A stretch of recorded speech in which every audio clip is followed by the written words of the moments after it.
Pops, ikaw na bahala sa customer natin. Kanina pa yan.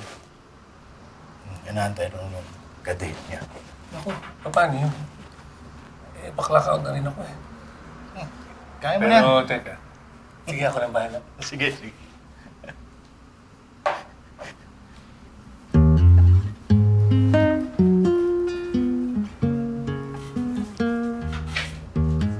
Hi, Miss Bernadette.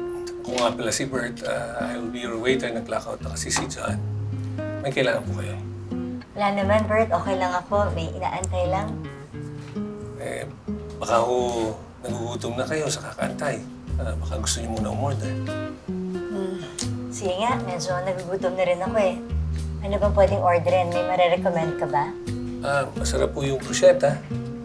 Pwede rin yung deviled eggs. Ano po bang kursunada niyo? Yung ano lang, hindi masyadong nakakabusog. Siguro pang appetizer lang. Kursunada niyo yung cheese? Uy, oo. Paano ba nalaman? Wala nang hula lang ho. Baka pwede po sa inyo yung cheese bites. Sige, okay. Try ko yun muna. Thank you. Coming up.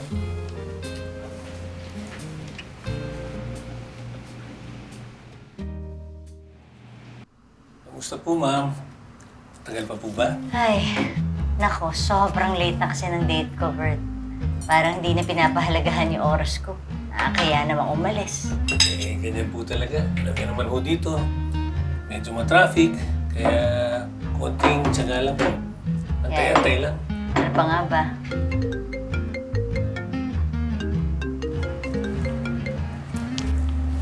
Hello?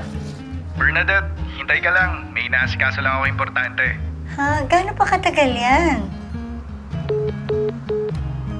Grabe naman. Kamusta po, ma'am? Parang masama ang balita.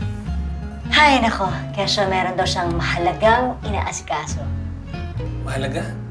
Eh, hindi ba po dapat kayo ang mahalagang inaasikaso niya? Funny ka, ha? Pero may point ka. Funny? Hindi po ako nagpapatawa. Hindi po ako nagbibiro. Talaga naman dapat kayo ang inaasikaso niya. Ganito ko ba talaga sa lahat ng customers mo, Bert? Eh, siyempre ho, pagka nakakakita ng malungkot, eh, dapat ho, tinutulungan na mapasaya. Ikaw, medyo effective naman. Salamat, ah.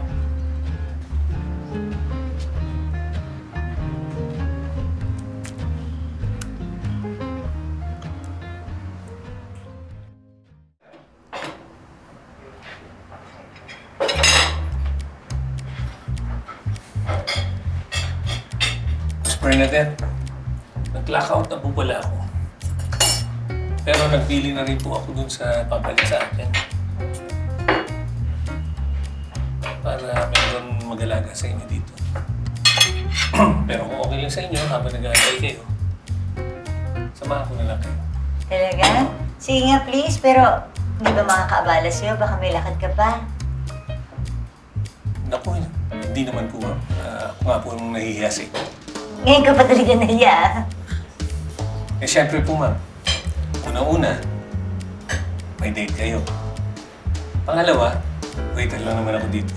Naku, mas okay ka pa nga sa date ko eh. At least ikaw, pinahahalagahan mo ako. Eh, siyempre naman po. Masaya naman ho ako sa ginagawa ko. Pangalawa, parang ako pa nga yung sineswerte dahil nakilala ko kayo, Miss Bernadette. Okay, Bert, pero bago ang lahat, may tatlong request muna ako sa'yo. Ano po yung Miss Bernadette? Ayan, number 1, Bernadette na lang. Alisin mo na yung miss.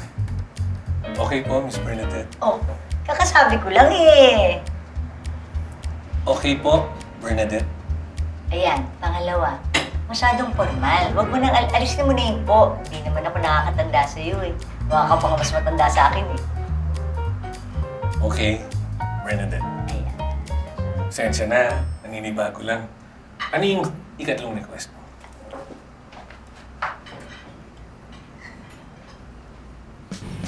Sigurado ka? Siguradong sigurado. Okay.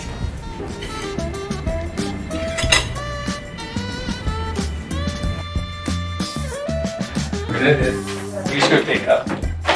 Your takeout? No, our takeout. Let's go.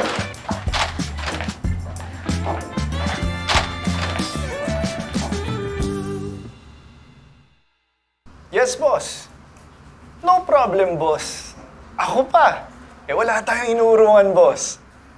Oh, di ba? Miss, I have a reservation. Yes, sir. Kayo po ba si Sir Andrew? Boss, tawagan kita ulit, Saglit lang. Yes. Ito po yung bill ninyo, sir. Bill?